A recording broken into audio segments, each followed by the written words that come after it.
అందరికీ నమస్కారం. Welcome to my channel. ఈ వీడియోలో ప్రభుత్వ ఉద్యోగులకు సంబంధించి ఒకరోజు వేతనం అనేది వరద బాధితులకు విరాళంగా ఇచ్చారు. దీనికి సంబంధించి నువ్వెవరు మా డబ్బులు ఇవ్వడానికి అని చెప్పి వ్యతిరేకత అయితే రావడం జరిగింది. సో, ఉద్యోగి ఆవేదన అండి. సో, ఎవరిని అడిగి మా జీతం విరాళంగా ఇచ్చావు. డీఏ, పీఆర్సీ దమ్ము లేదు కానీ అడిగే దమ్ము లేదు అనైతే అంటున్నారు.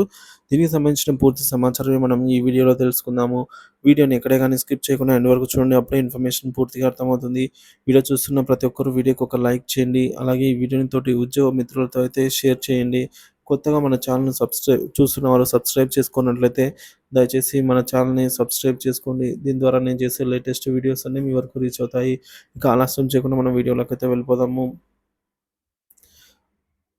అసలు కమిటీ ఎక్కడిది? చైర్మన్‌గా నిన్ను ఎవరు ఎన్నుకున్నారు? మా జీతంలో నుంచి డబ్బులు కట్ చేయడానికి నువ్వు ఎవడివి? అడిగి లెటర్ పెట్టావు అనైతే క్వెషన్ అడుగుతున్నారండి ఉద్యోగులు. సో, అంతగా అయితే నీ ఆస్తిని అమ్మి ఇవ్వు. రాజకీయ నాయకుల నెల జీతం మొత్తం కట్ చేసి ఇవ్వు నీకు దమ్ముంటే.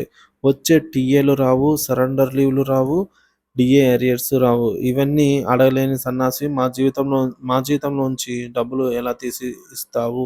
పిల్లల స్కూల్ ఫీజు కట్టలేక నానా చంకలు నాకుతుంటే, ఒక పక్క ఇటువంటి గవర్నమెంట్ పథకాలైనటువంటి రుణమాఫీ, రైతు బంధు మొదలైనవి పథకాలు అందక ఇట్ సో, ఇటు అలవెన్స్‌లు సరిగ్గా అందక చిన్న ఉద్యోగులు ఎంతో ఇబ్బంది పడుతున్నారని సగటు ఉద్యోగి ఆవేదన వ్యక్తం చేస్తూ ఉన్నారు. సో, దీనిపై మీ అభిప్రాయాన్ని కామెంట్ ద్వారా అయితే తెలియజేయండి. Thank you for watching this video.